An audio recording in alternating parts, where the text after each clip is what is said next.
Well, good morning and good night. Yes. Well, good morning in Bermuda, good night in Japan. Jess, you're dry now because those conditions that we saw at just after midnight in Bermuda must have been not just worrying but challenging. How did you find the conditions and plan out how you were going to attack this particular race, the 400 meters? So usually in like the 4 and the 8, I've been using my hard gloves for the races. So I'm determined to still be in these in the rain. But I did have my soft gloves just as a backup as well. But I went and did some warm up, and I put Clister on, and I was sticking really well. So I'm like, what, this is going to be good. I'm going to use these. We didn't have like this year. We haven't had a lot of practice in the rain. So I was just, trying not to focus on that aspect of it, and just make sure that I was still sticking well, and just to go out there and give it everything that I had. It's hard not to concentrate on that being a factor because it it was so the conditions were so challenging. Um, Curtis, obviously, on your way to the track in the morning, on your way there, you know what the conditions are like. How are you? What instructions are you given as she's preparing herself to take up not only challenging field but also challenging conditions? Well, like Jess said, we haven't had much practice in the rain. So it was pretty much still the same game plan. It doesn't matter really weather conditions because everyone in the field has the same conditions. So you're all battling the rain or wind. It's the game plan doesn't change too much. Gloves, maybe, you might switch into a soft glove, get a little bit better grip, cushion. Um, the gloves, soft gloves, they compress a bit more because there's a foam padding between the fingers and the rubber. With the hard gloves, it's solid. So you get a little bit better grip using them. But like Jess said, she tried out her hard gloves, said they were sticking well with Clister. So it was like, all right, that's the game plan, and went with it that way. Yeah. Although you're coaching now, you're still an athlete at heart. Would you have loved these conditions when you were racing? No. Simple answer, no. I was never good in the rain. I use soft gloves when I push in the rain to get that extra grip. But no, I was never that great in the rain. So definitely not the best conditions. Just sum up these games emotionally for me. Oh, it's been an absolute roller coaster ride. Starting off so strong in the 800 with my personal best time, I was over the moon, and I think now, after the 100, now that I've had a little bit more time to think about it, I am extremely proud that I was fourth, and I know that I gave it everything that I had to try and make it to that podium. And while it's still a little bit disappointing, I'm really excited to use that fuel to continue training and to continue to get stronger. And now we know, the things that we really need to work on going forward. And then the 400 today, I was a bit disappointed with that as well, just because I've raced under the minute for the first time this year, and I was really looking forward to doing that, against these girls here. So to be over the minute was a little bit disappointing. But then again, with the conditions, I kind of have to be okay with that. So I think the games have been good overall. And I'm just so grateful that I've had the opportunity to represent Bermuda at my third games. Mm.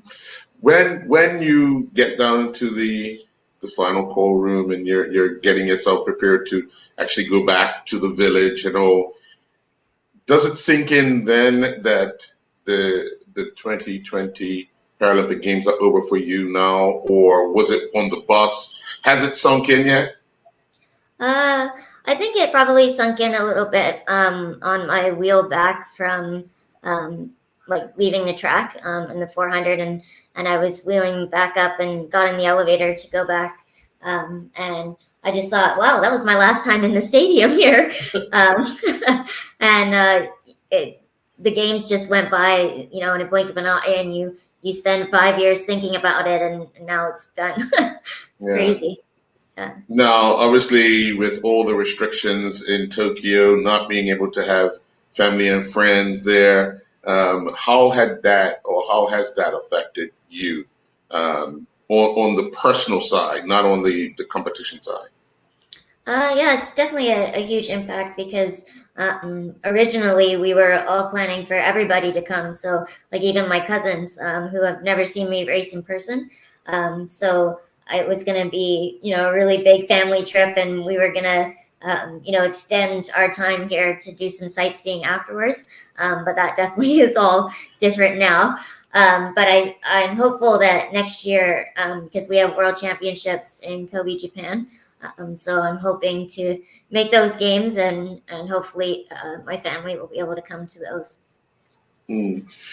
Curtis, it's now time to turn the attention to what is next. But you indicated yesterday that she needs a little time off. How much time do you think she needs off, and then start recharging those batteries and plan the next 3 years? Because we have a very short window for one, qualifications for World Championships, two, qualifications for Paralympic Games, which is the ultimate goal in 3 years' time.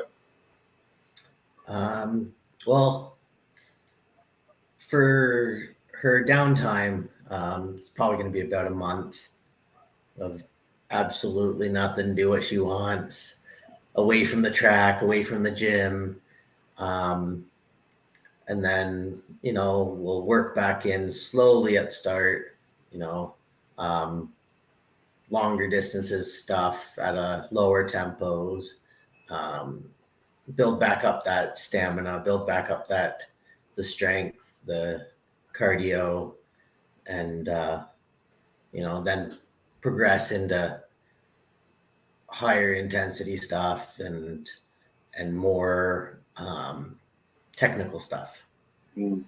Now, with all the restrictions that are in Canada now, how are you planning this out if things go kind of left again and they kind of shut down the borders even more?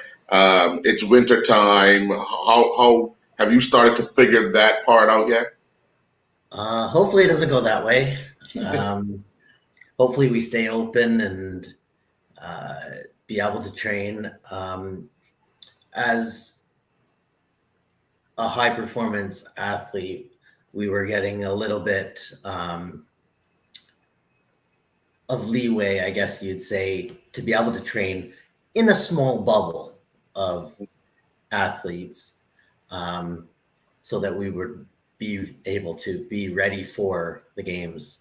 So hopefully if it does happen to shut down, we can do that again and be in that small bubble of the athletes. Mm. No, Jess, you just heard a month off, away from the track, away from the gym, and I see this big smile. Can you do that? I think I can. I'm very excited to eat all the ice cream that I want right now. I was about to say, I bet there's going to be lots of ice cream in the future. Yeah. I'm talking to you, Aunt Karen. We need some ice cream cakes. But yeah, I definitely think emotionally, I will definitely need the break. But I think, in all of my other past breaks, we get to probably the third, fourth week, and then I'm like, okay, like I'm itching to get back in, and I'm ready to go. But I definitely am going to need this mental break, I think. Mm. For you, Curtis, reflect on these games as Jess's coach and what it has meant to you to be a part of this journey along with her. Oh, it's unbelievable. Jess, as a person, as an athlete, is so great. It's been a joy to coach her and have her put up with me telling her what to do on the track. And but no, she's definitely. It's been an honor to be able to be her coach and watch her compete and do so well. And yeah, just for me, it's an honor. Now, believe it or not, Curtis, when I first met you, you were down training because you were still competing. You were in Bermuda training with Jess, and you were always pushing her and challenging her and kind of teasing her and kind of, so, Still happens. well, I was just going to say, did that kind of just continue as the coach, or did you get a little more testier with her and try to push her even more? I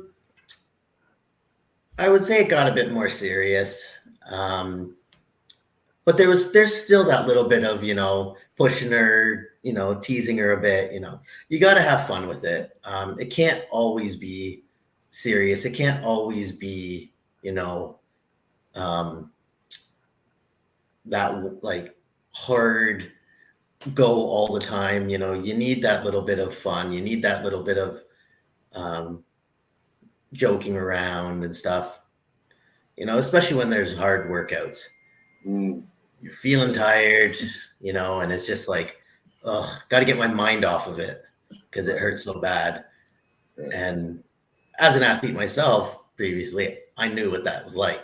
So, joking around, trying to get her mind off of it a little bit is kind of a good thing. Yeah, I was gonna say, to add on to that, it's awesome to have a coach that was an athlete before, just because like they understand what you're going through and all the kind of feelings before a race or after a race or anything like that. But then it's also awful because you can't complain about a workout because they've been through it. There's pluses and there's minuses. Yeah. Jess, with such a big family support, cheering in your corner over and over again, I'm pretty sure that the messages have been flooding through just from them alone. Reading some of those, how has that emotion been for you? Oh, just incredible. I'm just so fortunate to have the family that I do. And I'm so excited to see them in a couple of days. And, we've gotten some pictures and videos of my little nieces and nephews watching the races on TV. And it's just like, oh my goodness, like pulling at my heartstrings. So, yeah, I'm just very, very lucky to have the family that I do. Tell them I said they should be extremely, and I already know that they're extremely proud of what you've been able to accomplish. And we look forward to the next 3-year journey. And Paris, here you come. Yep. Right, Coach? That's the plan. Is that right, Coach? Yeah, definitely. All right. Well, it's time to get some rest. You guys have had a long day. How did your teammates make out over the course of or your training partners make out over the course of the Paralympics thus far? So Austin, my direct team that I train with all the time is just Austin here for Canada. And he was 7th in the 100. He was a little bit disappointed with that. But he's definitely, I think, refocusing now. And he has his 800-meter heat tomorrow and hopefully the final the next day. So his classification, they only have the 100 and 800 here. So he's got a shorter schedule, but yeah, I'm really, really excited and rooting for him tomorrow.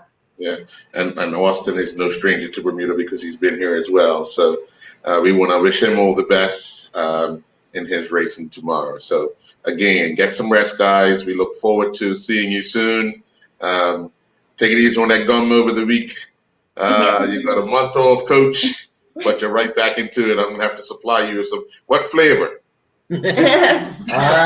I usually it's a double bubble, but it's whatever you get your hands on. Kind of. Sometimes it is. Usually tradition though is double bubble.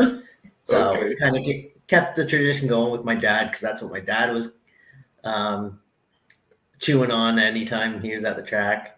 Even Right. with me when he was coaching me and stuff. So I kind of had to keep that tradition going. All right. All right. Well, I know he was watching over both of you today, and then we'll continue to watch over you as you continue your journey. So again, thank you very much, Jess. Proud of you. Coach, well done. We will Thank talk to you. you again soon, okay? Sounds great. Have a good night. Thanks. Thanks.